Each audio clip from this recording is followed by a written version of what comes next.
What's up everyone, speed meron tayo gagawin dito. Honda Click. So, itong head na hawak ko, ito ipapalit kasi natin sa loaded engine niya. So loaded engine na pero papa big valve na yung bossing. Ang size is 30-25. Pero syempre, bago natin ikabit tong head, ayusin na rin natin gawa niyan. So sa mga brand new head, hindi yan tayo basta dyan. Kasi yung iba tulad nito, throated pero hindi pa siya forted. Pag throated kasi itong sa valve seat lang yung naka-throat ng size pero hindi pa yan forted. Kaya ngayon ipo-port match natin yan para dito sa bagong head at maganda performance siyempre. Tulad nito, papakita ko sa inyo. Uneven pa pero i-complete natin yan para sakto yung magiging sukat. Ito yung ayusin natin kasi yung mga pagkaka-throat niyan hindi pa naka-match dun sa porting. So yun yung ayusin din natin dito sa side. Kahit brand yan. Let's go!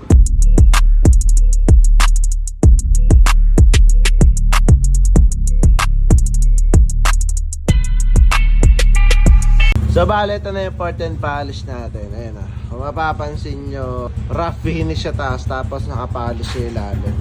Para salamin yung ilalim. So ganyan pagka part and polish ang ginagawa natin. Rough yung sa taas. Pero not totally rough yan ha. Kasi maganda yung pagkaka-finish din dyan. Throated siya kanina pero ngayon naka-port na. So port match na yan.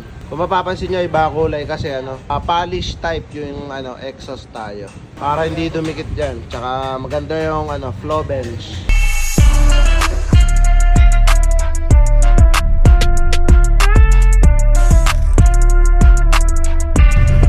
So bali ito yung laman loob na ililipat dun sa bagong head.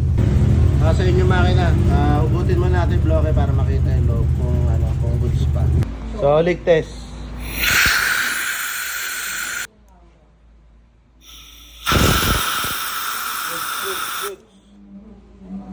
Maglalaki rin tayo ng packet kasi nagkaroon ng tog dun sa walling. Ang size na niyan is 30-25 yan.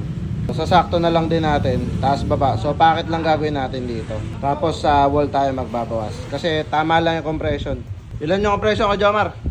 So bali ito kasi yung nakuha ang compression. Yan. Para sa 59 BB natin. Sakto lang 13. Kaya walling lang ibabawas natin. All good sa to.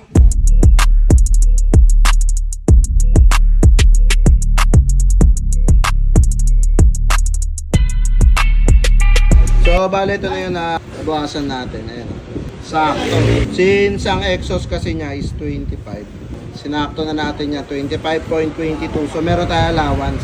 Tapos 30mm yung intake kasi kaya sinakto na rin natin ng 30. Pero may allowance din syempre. So sakto na. 30.14 intake. Pa-testing na natin ulit. Bali, yung piston. Latest na lang ang gagawin dyan para ma-verify kung uuntog pa ulit. Bali, niresize na kasi natin yung pagkakapacket na.